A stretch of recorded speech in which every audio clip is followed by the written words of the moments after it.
idineklara ng Commission on Elections, COMELEC, Second Division, na diskwalipikado si Porac, Pampanga Mayor-elect Jaime Jing Capil at itinuturing na stray ang mga botong nakuha niya noong halalan ng Mayo 12. Ayon sa resolusyon nitong Mayo 28, ipinagutos ng COMELEC na muling tipunin ng Municipal Board of Canvassers upang itama ang Certificate of Canvass at iproklama ang kandidatong may pinakamaraming balidong boto, si Mike Tapang, dating Provincial Board Member at katunggali ni Capil. Ang kaso ay bunsod ng permanenteng disqualification order ng Ombudsman laban kay Capil noong Pebrero dahil sa gross neglect of duty kaugnay ng ilegal na operasyon ng Lucky South, 99 Pogo, na sangkot umano sa mga krimen tulad ng human trafficking.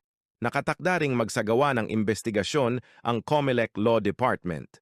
Sinabi ni Capil na gagamitin niya ang lahat ng legal na hakbang upang igiit ang boto ng taumbayan. Salamat sa panonood. Huwag kalimutang i-like, i-share at mag-follow.